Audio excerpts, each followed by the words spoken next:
We welcome in our man, James Ham. James, before we talk Sacramento Kings basketball, let's make someone $500 richer. Hey. Kenny found some chump change. Well, chump change for him.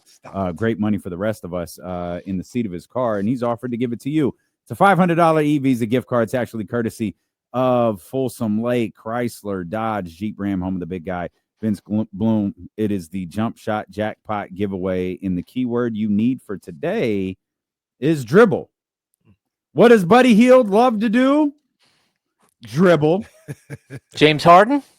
Enter the dribble. James Harden. Dribble. Enter the keyword over at ESPN1320.com for your chance to win this $500 e-Visa gift card. Again, enter the keyword dribble over at ESPN1320.com as part of the Jump Shot Jackpot giveaway, courtesy of Folsom Lake, Chrysler, Dodge, Jeep, and Ram. Again, we welcome in our insider from the Insiders. It's James Ham here. James, we were talking to Chris Biederman a couple of minutes ago.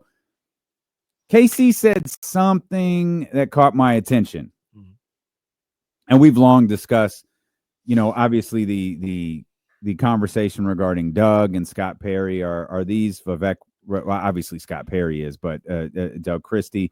And then, you could throw DeMar DeRozan in there and Zach LaVine. And are these Vivek Ranadive moves versus front office, Monty McNair, Wes Wilcox moves? Is Doug Christie a Scott Perry move, or is it a Vivek Ranadive move? And Kenny acted out this scenario where Vivek gets frustrated with Monty McNair and says, "You're bad at your job. I'm taking over." And that's where Zach LaVine comes into play. Perhaps that's where DeMar DeRozan comes into play. Did he do voices? Kenny? No voices. No voices on this one. No. And I don't even think I have a question with this, more of just a statement. Just because Monty McNair is bad at his job doesn't mean Vivek Ranadive can do it better. 100%. You're right. That might be what we're looking at, is maybe Monty wasn't doing a good job, and maybe in fact Vivek didn't do a better job. Mm-hmm. We've just got the Kings in a position now where you've got Zach LaVine, DeMar DeRozan, Domantas Sabonis, and you're trying to figure out how to put this team together to do something this upcoming season to keep their fan base interested. No, real quick, James. This is to a certain degree. Two wrongs don't make a right. Yeah, right. Like, that's if how Monty was bad and Vivek is bad, you're in a bad place. You're not gonna make it right. Welcome to Kings basketball. The thing about it is, the only argument that I have with all this all the time is just always getting placed on Vivek, which comes with the territory. That's fine. No need to defend for him or anything else like that. But if the other people weren't bad, Vivek wouldn't be involved. Mm. That's kind of what I get to. How we always, during the season, it was a big deal of well, how did the Kings aren't any good and they had to fire? How did we get here? Because Monty didn't do this. Yeah, you guys are right. If those guys weren't bad, none of this stuff would happen. Hmm. And that's just my outlook on it. If Scott Perry is doing a good job, this is what I'm saying. Scott Perry's doing a good job. You probably never hear about Vivek interfering. Do your job well. Should be all right. I was really hoping I would be playing the role of Monty McNair here, and you would do Vivek voices and stuff, and we'd get in all kinds of trouble. No, that's not happening. I don't think you've heard Vivek talk enough to be able to figure out what his voice sounds like, other than it's soft spoken. Here's my biggest issue is, I think we understood that this thing was going south super early, right? Even last summer, it was going south last summer. And you had players coming in and saying they didn't want Mike Brown. You had your star player coming in and saying he would only play for Mike Brown. And you set this collision course for a totally dysfunctional, disastrous season. My issue is look, these things happen. There are times where coaches lose the locker room, or they just get tuned out, or the team's just not performing well, and you need a different voice. But I kind of felt early on, and even before the season started, that if things didn't go well, that Mike would lose his job, that it was possible DeAaron would ask out. it's possible Demonis would ask out, but also that Monty and West would be totally cooked. I mean, that's kind of like how we walked into this season. Like, well, if things go well, they should be a 50-win team. If things don't go well, what does that look like? And what does that mean moving forward? And there was this snowball scenario that we set forth, which is pretty much all worked out as we thought it might. My question has always been, like, when you started to know that this thing wasn't going to work out, and you knew that DeAaron Fox was going to want out and all that stuff, why would you have the guys that you also knew you're likely going to fire, like, make the decisions that are like franchise altering? Like, trading DeAaron Fox is franchise altering. I heard our good friend Jerry Reynolds say it the other day. Like, the Kings don't have a player as good on their roster today as good as DeAaron Fox. DeAaron Fox was the best player coming into this season on that roster, and he would still be the best player on that roster today. And he's no longer there, and bad contracts and other things are. And that's not to bash on Zach LaVine or anyone else, but again, if you were going to go for a reset, unless you really thought that somehow, like, you were going to make this catastrophic move in the middle of the season and everything was going to go spectacular and you were going to elevate your team to championship level, like, why would you have two guys that you clearly had been losing faith in so much that you stepped in and played a huge role in the actual trade itself of DeAaron Fox? Why would you let these guys be the ones that made those decisions, that did all of the final details on the deal? Like, the Fox situation did not have to be addressed until after the season at all. And I just don't get it. And so that's where my problem is always going to lie. It's like, look, it's one thing to, like, kind of get in the middle of stuff and start pushing buttons and start saying, hey, like, we need to change everything. But it's a whole other thing if you're just going to make a mess for the next guy. Like that, like, Scott Perry is walking in with a clean slate as far as draft picks goes after this draft. And so that's a good thing. At least Scott Perry has that. He's got 9 first-round picks and a bunch of second-round picks and all that stuff. But he also inherited, 2 years and $95 million of Zach LaVine, and he inherited, like, whatever DeMar DeRozan's contract is at this point, like $25 million and a $10 million third-year buyout. I just think that if you were going to make such a dramatic move, such a catastrophic move, that you made one during the season, which totally changed the direction of the season, you should have waited and allowed whoever was going to make the next one to make that second move. Do you think so? There's a couple of questions I have, just because I don't know if I've ever really talked with Ham about this on the air. But I'll start with this one real quick. Do you feel like they were blindsided at all by DeAaron? Blindsided that he wanted out? Yeah. I know what he said in the summer. But from everything that we could gather, well, no, hold on. No, I know what he said in the summer, but from everything that we can gather, everything seemed to be going cool until they got to Brooklyn.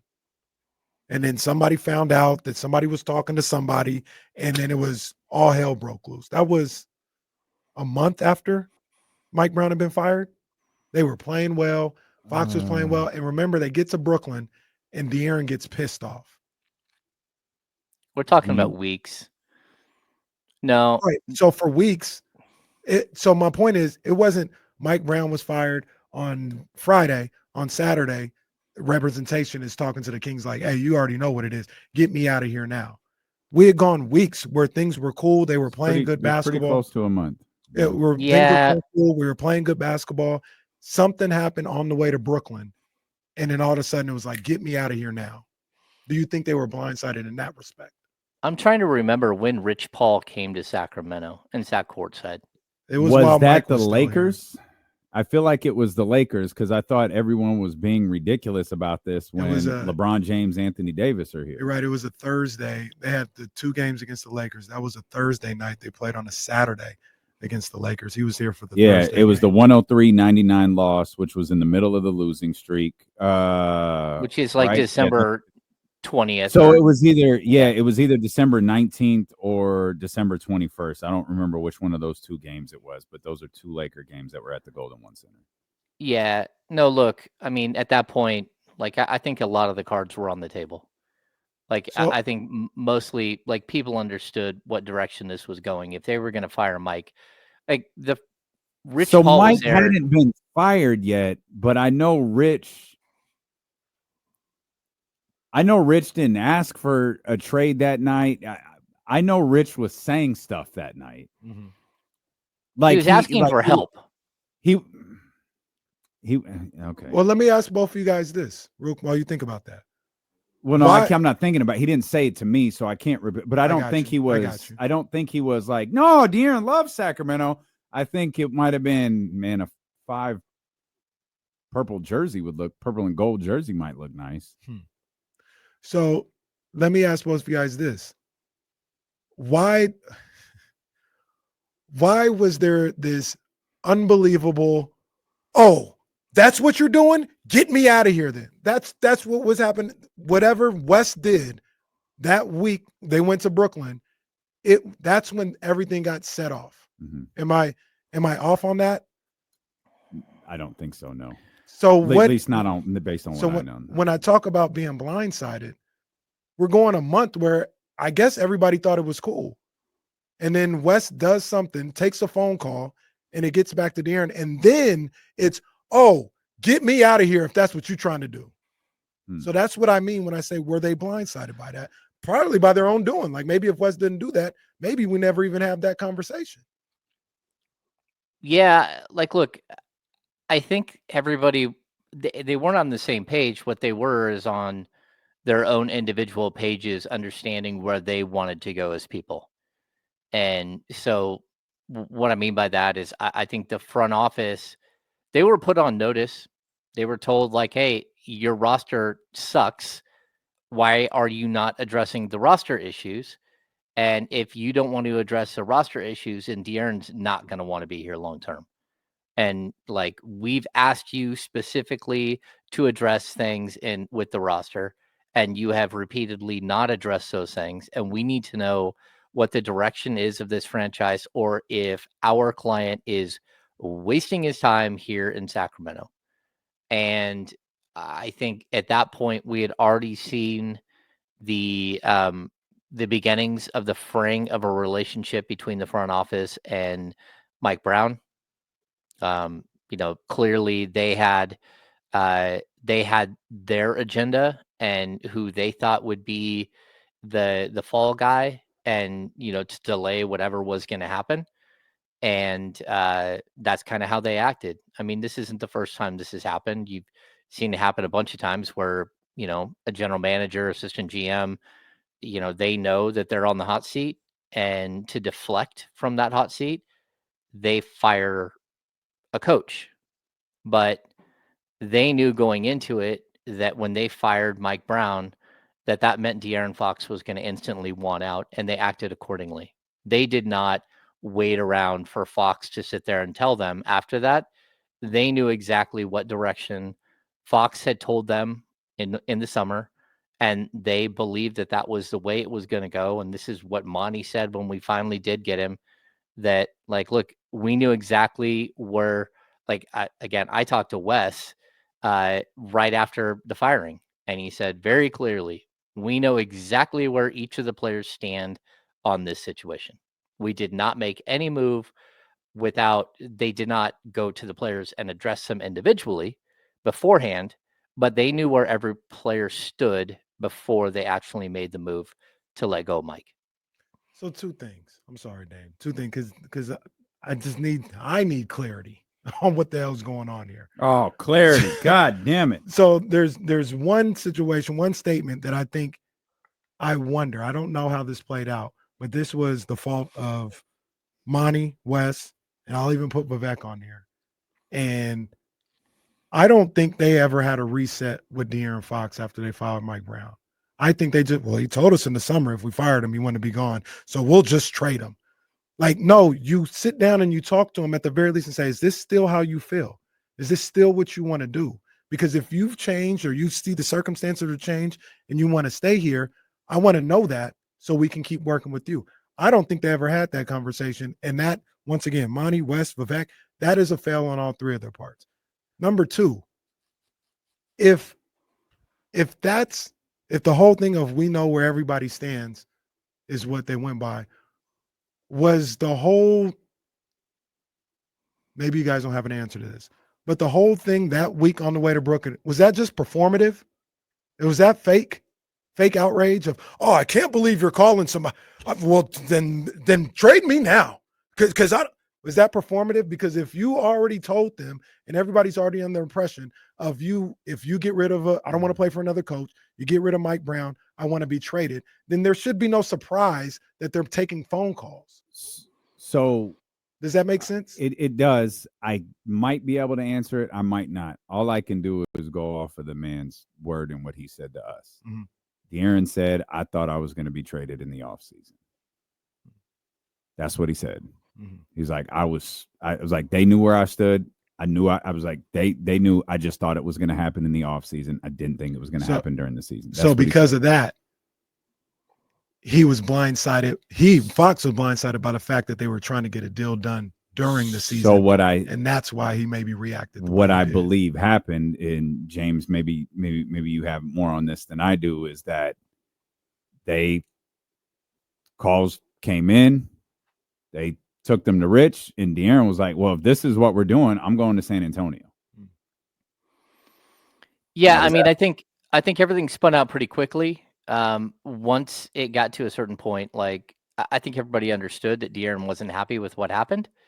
But again, you have to remember we have the next step in that process, and this is why you're saying was it performative. DeAaron Fox went out to dinner with Mike Brown, and that was very clear a sign that we're in Team Mike Brown. And you have to understand the component of this, that by choosing not to have a press conference when they fired Mike Brown, the blame nationally got heaped on DeAaron Fox because he was the one that Mike Brown called out the night before he got fired. And so real quick, James, whose fault was that now that we know some stuff? Whose fault was what? Sounds like it was Monty. And when the report, Monty refused to have a press conference? Correct. Well, yeah, but why did Monty refuse to have a press conference? Why did he refuse? So the fact that he didn't have a press conference and it was blamed on DeAaron Fox sounds to me, tell me if I'm wrong, sounds to be Monty McNair's fault. He refused to have the press conference to clear the air. Yeah, but you didn't answer the question.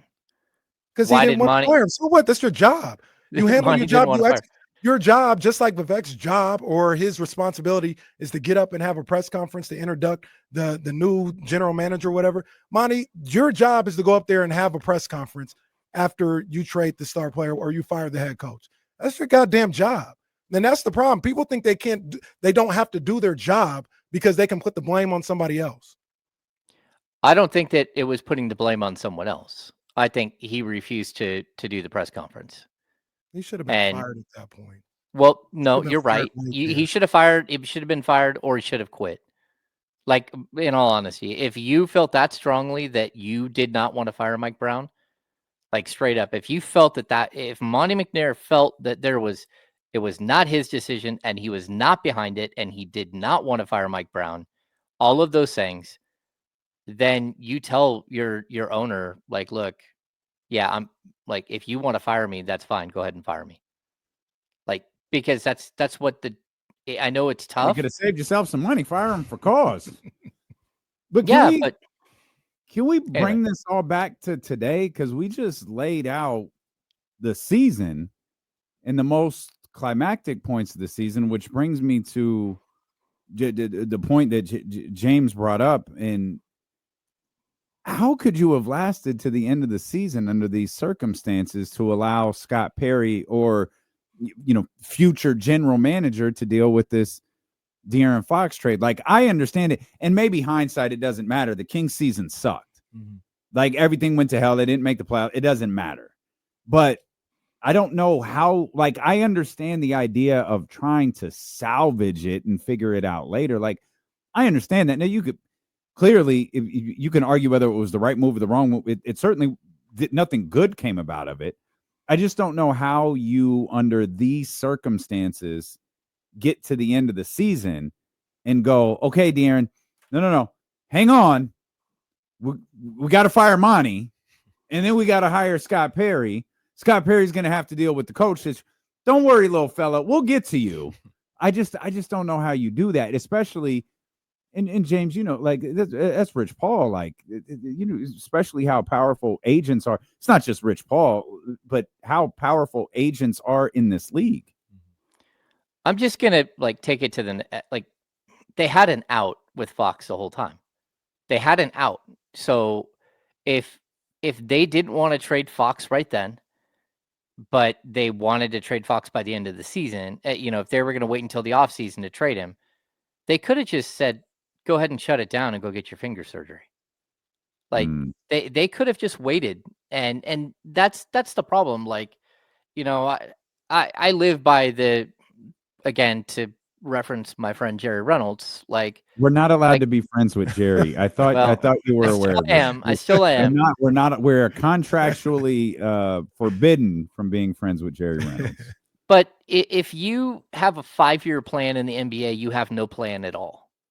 That's the NBA. You have to live and die in the moment, and you've got to be able to have a long-term and a short-term and a medium-term plan, knowing that all of those plans can change on a dime, right? And so for me, like, they're easily, I would have pushed off this decision until the summer, and I would have hoped that, again, we had players only meetings, we had starters only meetings, we had coaches only meetings, we had everybody only meetings, like whatever. We had all these meetings all throughout the year. I would have had to sit down with DeAaron Fox and said, look, we want to prove to you that we still love you and we still want you here. And if by the end of the season you don't want to be here, that's fine. But we're going to go a different direction because, we think we need a new voice in the room, and Doug is that voice. And we know that you've had a good relationship with Doug. We would like to see what you guys look like together. And if you feel like at any point that, you just need to shut it down, that it's not working, that's fine. You can shut it down with the finger issue and go get your surgery. And we are totally fine with that. But we're going to address this after the season. And the problem that you have here is this is an adult conversation that is not a general manager having that discussion, because a general manager in this situation, you're being honest with a player and saying, hey, we may or may not have this managerial group making the decision, and we would prefer that whoever is going to be making that decision this summer is someone who's going to be here long term. And that didn't happen. And so instead, you had a haphazard trade for a player who, we already knew wouldn't fit next to DeMar DeRozan, but who you just tied $96 million in contract up into. And it's tough, but, again, you guys know my opinion on Zach LaVine. I think he's a gifted offensive player, but there are too many question marks, and there are going to be too many question marks, during his time here in Sacramento. And so I would have just, again, if Scott Perry was going to be the guy, do the other thing. You could have just fired the GM and the assistant GM and had Scott Perry do the deal in February, or not do the deal and sit there and get his advice. If that's what you were going to do, if you knew that what firing Mike Brown would trigger, then you should have known what the next steps were going to come out. And Denver Nuggets. But someone could say, like, hey, we didn't know what was going to happen. It's like, okay, 2015, what happened? Your team fell apart. You fired a head coach. You fired your head coach 24 games into a season. You were 11-13. You thought you were going to make the playoffs. The next guy went 7-21, and the next guy was an absolute disaster in George Karl. That's what happened. I mean, that's typically what happens in these situations. And so, like, know your history, learn from it, move forward. But that's not what happened. We'll come back because this is fun. This team is. I didn't know we were doing this today. What are we doing today? Well, I don't know. What else do you want to talk about? How about the new head coach, the new general manager? Well, let's talk Doug Christie and Scott Perry when D'Lo and Casey return here on Sacramento Sports Leader ESPN 1320. I'm clear. Oh, man. I mean, I see it in the chat. Like, you can blame Monty, you can blame Wes, but just remember that we've done this all before. Like, we have. We've this is like, if I were writing chapters in a book, I would choose one of them not to write because they're the same exact chapter. Like, what are we doing? So They're all wrong. People forget that Vlade Divac was hired in like February while Pete D'Alessandro was a general manager, and they just had him hanging out there as a dude that Pete had to clear anything with. You know, like, we've seen all of this before. So the only thing that's different is that this time Pete D'Alessandro isn't around to do draft prospect workouts and then steal the iPads and not let you have any of your draft prospect stuff. The other thing that's different is, in hindsight, it feels like you got a guy that's in some ways qualified for the job. So hopefully he can do a good job. Pete D'Alessandro clearly wasn't qualified. I don't know why he had the job. Vlade Divac clearly was the least qualified person ever for the job. He was awful. And Monty McNair, once again, I guess you could say his time spent with Daryl Morey makes him qualified, but he wasn't good enough. Like, he'll never be a general manager again. You keep hiring these wrong guys and taking a chance on these first-time guys and these randoms, and it bit you in the ass. Like, you haven't had success to show for it. At the very least, Scott Perry has a long line of being respected in this league and might be able to get stuff done. I don't know. Maybe he can't. Maybe this is just unsalvageable here in Sacramento. That's a possibility too. But at least you got somebody in there that's qualified. Kenny, that's why I'm A-okay with how they handled their business here, with just hiring Scott the next morning. Like, it was it weird? Yeah, it was weird. You know, again, you know, we can make whatever metaphor here we want. Damien didn't like the last one I made. So, like, it's like, you know, I don't know what to say. It's like you just, I'll just stop there. Like, again, you don't typically do things that way. The only other time I remember something that was very strange like this was when the Timberwolves fired their head coach and then negotiated to hire somebody else's assistant coach within like a 6-hour period with Chris Finch going. Yeah. So, yeah. You know what? Ron Ultra says Scott Perry is no magician. No, but Scott Perry's a bright guy, and I don't think that this, you know, if we all thought it was a 50-win roster last summer, like, how far away are they now? And clearly they're further away, I believe, than, you know, but that doesn't mean that they're completely so far away that they're not going to be able to figure this out. He's no magician, but you don't have to be David Blaine to be better than these two guys. Boy, they did a bad job. They did a really bad job. They built a 48-win team. It's tough. Where did they stumble into a 48-win team? I think they had a really good initial plan. We're coming back, right. James. No, we are back. No, we're coming back. We are back. We're here. We're live, pal. Radio show. A professional one at that. James Ham with us. We're tired of arguing, especially about the same stuff we've been fighting about for like 4 months. Mm-hmm. James doesn't even want to make the metaphors that make me laugh anymore. You said, hey, let's talk about the new general manager. Let's talk about the new head coach. Doug Christie officially named the head coach earlier this week of the Sacramento Kings. It's something we kind of felt would be the case. What and now, of course, as soon as that tweet went out, speculation began about how that speculation went about as to who actually made that hire. How do you think? Because I've given my feelings on how I think this process went with Scott Perry, Doug Christie, and almost certainly Vivek Ranadive. How do you think this process went that landed Doug Christie his first head coaching gig in the NBA? Yeah, I mean, I think that Doug got the job last week, and we're just waiting for the official announcement. I think the one thing Scott told us that he was going to wait a week.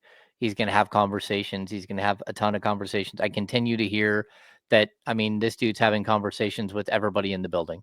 Like he wants to talk to locker room attendants. He wants to talk to ball boys. He wants to talk to everybody. He's having a top-down conversation with everybody to make sure that he understands what the situation is, how we got here, how do you get out of this situation, how do you move forward, how do you make things better?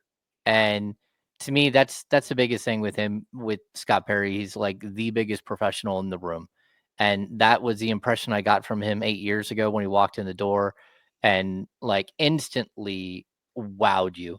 Now, again, we can analyze his first draft and his first free agency and all that stuff. But it comes with the idea that at that point, Vlade Divac is still the general manager and he's not. There's a lot of things that are happening. All I know is that there was so much enthusiasm for the fresh voice in the room and the direction that the team was going out of nowhere, and somebody who had a very strong grasp on how to run a front office. Now, when it comes to Doug, like, look, I personally, again, I can bring up 2015 again and Michael Malone getting fired, Tyrone Corbin getting absolutely like overwhelmed, George Karl, stumbling to the finish line, all of that stuff, right? Yeah, maybe it was 2014. I'm not sure. But either way, what Doug Christie did to me was remarkable because again, Tyrone Corbin had a ton of head coaching experience. He was a head coach of the Utah Jazz before that. And he went 7-21. If Doug Christie would have gone 15-36, then I think we'd have a different understanding of what happened today. If he would have gone 20-31, whatever it is, like, again, it would have been like, okay, let's have a couple more candidates in here. But to put somebody with a coaching staff that's not his, a shorthanded coaching staff that's not his, traded the best player on the team 3 weeks into his tenure, bring in a bunch of new players, deal with injuries, deal with the Malik Monk starting, not starting, deal with all of the chaos that happened this season. And you were to tell me that anyone, I don't care what his name is, could have done a better job than 27-24, I wouldn't agree with you. Like, this was chaos. It was wild. It was out of control. Did Doug make mistakes? Sure, he did. But he's a first-time head coach, like playing with a short deck, playing with a coaching staff that, again, isn't his, doesn't know him all that well, and a coaching staff that started to leave. He was already short. One assistant got down 2 assistants. So I personally think that Doug deserved another shot. If they didn't go that way, I could understand that as well. But look around the league. I mean, again, JJ Redick was a podcaster and got a job, a podcaster and a television analyst, right? He got a head coaching job. And another analyst, Chauncey Billups, got a head coaching job. Like, Doug Christie has every bit of the credentials that a lot of these head coaches, and a lot more than some of these head coaches. Right now, not only does he have 3.5 years as an assistant coach, he's got 51 games as an interim head coach. He's got 15 years play as a player. He's got analyst experience. Like, I know people are saying, oh, well, you could have had this coach or you could have had that coach. But, like, okay, like, everyone keeps giving Mike Budenholzer money and he keeps taking it because he should. And then he works 1 or 2 years and then he's out the door. Frank Vogel is getting paid like $5, $6, $7 million a year to sit at home. Neither one of those guys are more appealing than Doug Christie is. Not even close. Yeah. So, at what point do you just keep going after the same retreads, or do you try something different? And again, Doug put in the time. He did the the 3.5 years as an assistant coach. And the funny thing is, like, people always want the new hotness unless it's your new hotness. We talked about this the other day. Kings fans were so agitated when when this long coaching list that leaked got narrowed down to, I think it was Mark Jackson, Steve Clifford, and Mike Brown, and the Will Hardys were gone, and the Darvin Hams were gone, and I'm leaving one. Charles Lee was off the list, and it's like, you ain't seen none of them coach a game.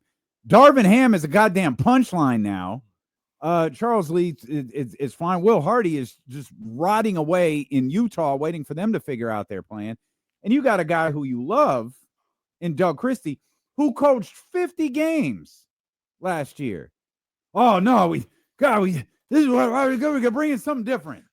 It's like people want something different. They just so they can be mad about it. If oh man, we need an established coach. Great, we got Mike Brown. No, we needed it. We needed Will Hardy. Oh God, Will Hardy's such a great coach. Oh, based on what? The hell you know about Will Hardy to coach? You didn't even see Will Hardy coach his first game until this past year, a year ago. You've seen Doug coach. Right. You know Doug. You saw Doug give that speech, at the Beam. Mm-hmm. Oh, no, we should have called Adrian Griffin. That's what we need. What? Well, Dame, and you said something there that I want to circle and kind of draw out. You said everyone loves Doug, right? The flip side of it is, just so everyone is clear on this, Doug Christie loves everyone else. He loves Sacramento. He loves the Sacramento Kings. He loves Sacramento Kings fans. He is embarrassed that the product that the guy before him put on the floor had a sub 500 record at home. Like, that was an emphasis to put on a show for your home crowd, that this group deserves more. He has unfinished business.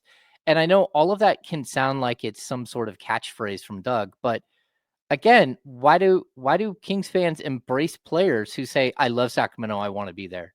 Everyone thinks Malik Monk is the best thing ever because he says, I love Sacramento, I want to be there. I don't want to leave. I don't want to go anywhere. They love Trey Lyles when they said it. They absolutely adore when Keegan Murray says, yeah, I want to talk extension this summer.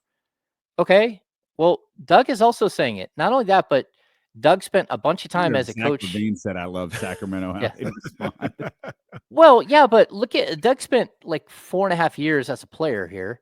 Mm-hmm. Then he came back and he did all of the necessary steps to be a broadcaster, to be good at his job. He's brought in to be an analyst part-time, splitting with Bobby Jackson. That goes into a full-time job. Next thing you know, they move him into the lead analyst job.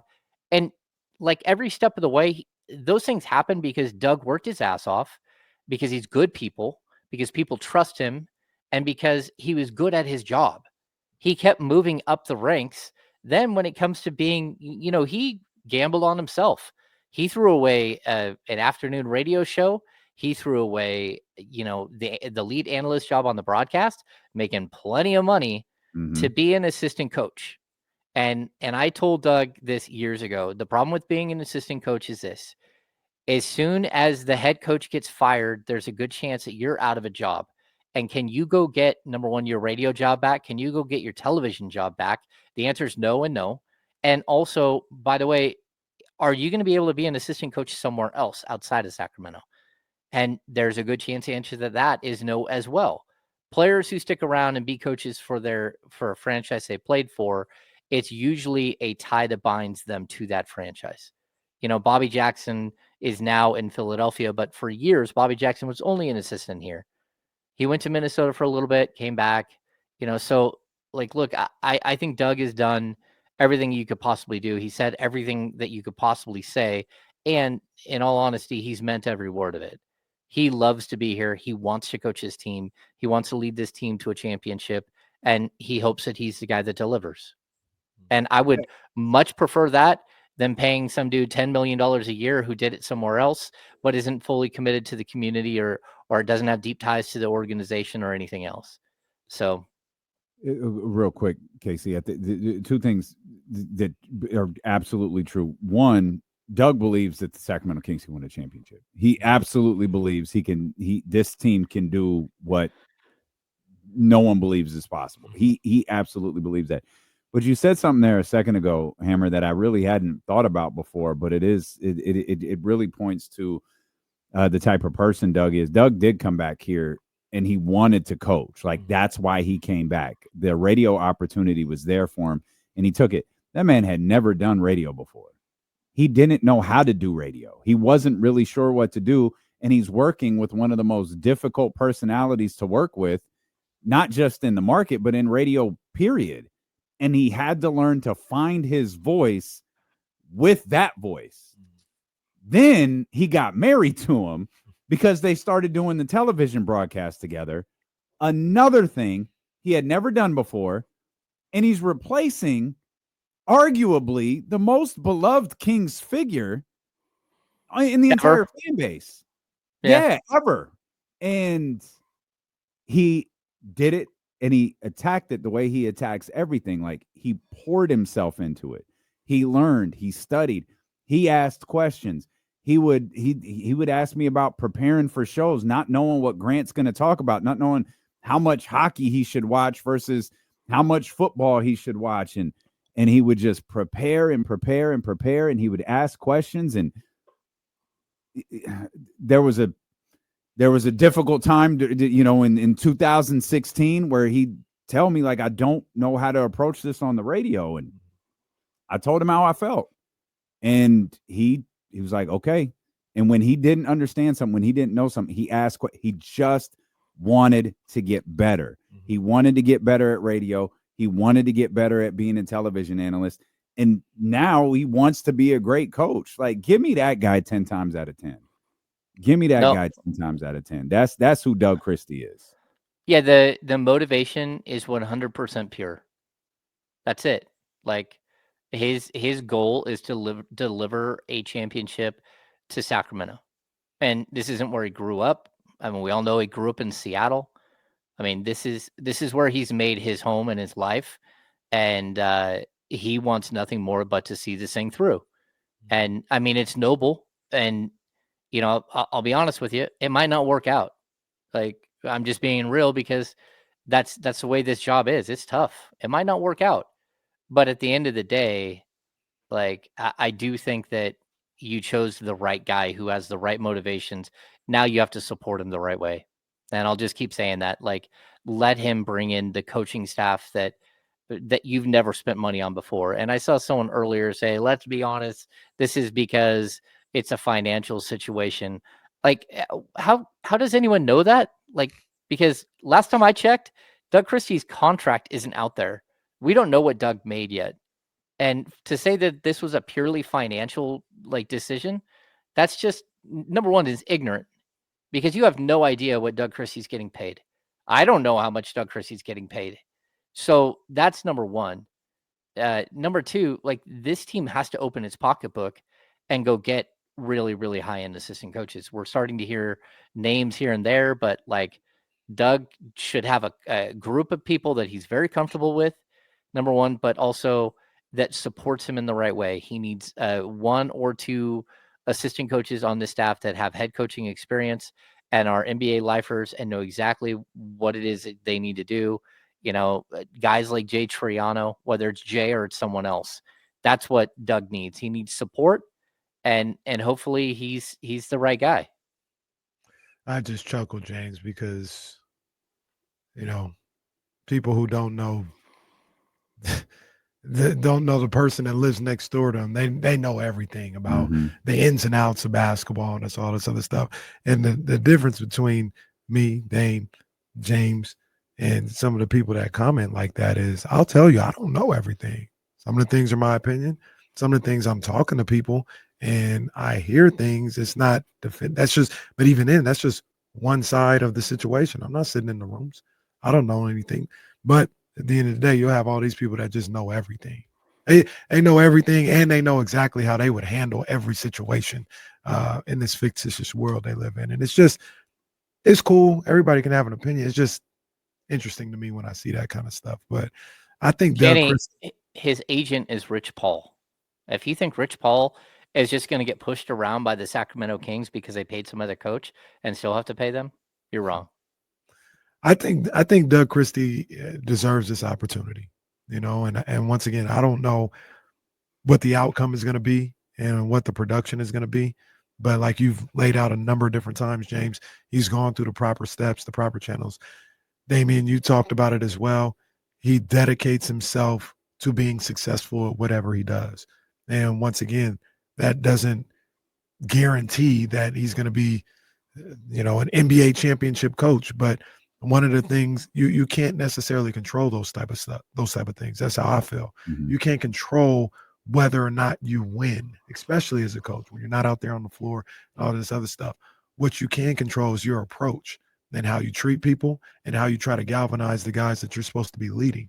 And those are things that I believe Doug Christie does as good as anybody else in the league.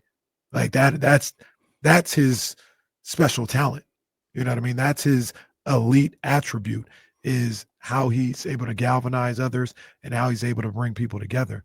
And yeah, I'm just like you guys. I'll take a chance with that, combined with what he's already done to be deserving of this opportunity. Yeah, and for me, like, look, the biggest thing is, like, I watched the struggles of this season bear down on him, and him get surly, whether it was with me or Matt George or Sean Cunningham. Like, there were moments. Jeremiah, he got surly with Jeremiah quite a few times. Shout out Jeremiah. He got hollered at a couple of times. But what I was watching was somebody who was overworked, wasn't sleeping, and all of these were symptoms of one thing. They were symptoms of an underlying issue, was that he was working with a group of coaches that weren't his coaches, and he was understaffed, and he felt like he had to have his finger on the pulse of every single thing that was happening. And you quickly learn that that's nearly impossible as an NBA head coach. You've got to have people that you trust. And that's why, losing Jordi Fernandez after year one was a horrible situation for, or was it year one, year two for Mike Brown? That didn't help Mike at all. And that's a seasoned veteran NBA coach who lost one of his lead assistants. Like, there was a way in which, this thing could have been different, but I just don't think that, Doug needed some more people that he felt comfortable with and trusted 100%. And it's not easy to just create that out of nowhere when you're taking someone else's job midseason. And everybody, I mean, that's what this is. One guy gets fired, another guy takes his job, and all of a sudden he's the boss. And there are people in that room who are like, why is he the boss? Why am I not the boss? Why isn't this guy next to me not the boss? There's a lot of dissension. And there's also the guys in the room who are like, well, we don't agree with the other guy being gone. And so it's just a really difficult situation. And again, I think he handled it with grace and elegance as best he could until he got so exhausted that it was like, oh boy, like, this is tough. James, I've retired from reporting. I've pissed off too many people in the last few months. Do you have any names that you're comfortable sharing that you're hearing potential Doug Christie assistants? I've heard, like, just, I don't know if any of this is real, but we heard Dave Yeager's name mentioned a couple of times down the stretch of the season. Of course, the Milwaukee Bucks just flamed out in the playoffs for the third straight year, and Dave is on Doc Rivers' staff, and I think we have to figure out what's going to happen with Doc that would staff. make a great assistant. Yeah, well, there you go. Yeah, I would actually. I would. I'd be pretty good at it. There it is, Doc. So the other name I've heard surface a little bit here and there is Mike Woodson. Again, like, whether any of these things actually, come to fruition, Mike Woodson has been a longtime NBA head coach. He was at Indiana coaching the Hoosiers the last couple of years. And if I'm not mistaken, he's a former Sacramento King from the early 80s. From the 80s when the team first moved here. Look, there are going to be guys out there, and some people can say, oh, I don't want that guy. I don't want that guy. Like, it doesn't matter what anyone thinks of those people as head coaches. It's what Doug Christie thinks of them as support players for him. as offensive coordinators, defensive coordinators, as a voice in his ear. It's just experience. That's what the Kings need. They need experience behind Doug to support him in the right way. How are you going to say hell no to an assistant coach? Like, come on, man. Y'all got to check yourselves a little bit. Yeah. All right, man. Relax. One thing that I do hope returns, I don't know if it's Mike Woodson or not, but Bean Money. Bean Money will be back next year. Unfortunately, the show must go on. And I got Bean Money popping off tonight. Anthony Edwards, points, rebounds, assists. I would say, fortunately, the show must go on, given the fact that. Bean Money. Oh, that the show gonna go on. Okay, but without Bean Money, it's sad. It's sad. Anthony Edwards, points, rebounds, assists, 40.5. I'm going more. Jalen Green, 15.5 points. I'm going more. He gets 25 tonight. Boy, LeBron James, yep, 1 dunk. I'm going more. Okay. I got Buddy Hield, 1.5 3-pointers made. I'm going more. And Aaron Judge, got baseball in here. It's a demon. 0.5 singles. Going more. Okay. Yeah, I'm going more. Go download the Prize Picks app. Put in the promo code KIFM. You get $50 with your first $5 lineup. That's promo code KIFM. You must be present in certain states. Go to prizepicks.com for more details. Prize Picks. Run your game. Oh, wow. Filthy McNasty. My God. What a joke. Filthy is on the board. What a Filthy joke. is on the board. What a joke this show has become. Filthy McNasty getting on the board. Man. Well, great stuff as always, James. Who you got, James? Timberwolves or Lakers tonight? I'm going to go Timberwolves. I think this thing ends. Wow. My goodness. All right. Well, you can catch that game. That'd be crazy. Yeah, that'd be. I mean, is it crazier than if the Warriors get rid of the Rockets in 5? No. I picked the Timberwolves to win that series, and I'd be shocked if they won in 5. That'd be crazy. Timberwolves and Lakers. That's coming up at 6:30 here on ESPN 1320. In the meantime, we're going to head over to 102.5. If you want to come hang out with us there, we got tickets to the Wu-Tang Clan to give away. If not, make sure you're back here at 10 a.m. with James Ham, Mats, and the Insiders here on Sacramento Sports Leader, ESPN 1320. Vamos, Alex Rodriguez.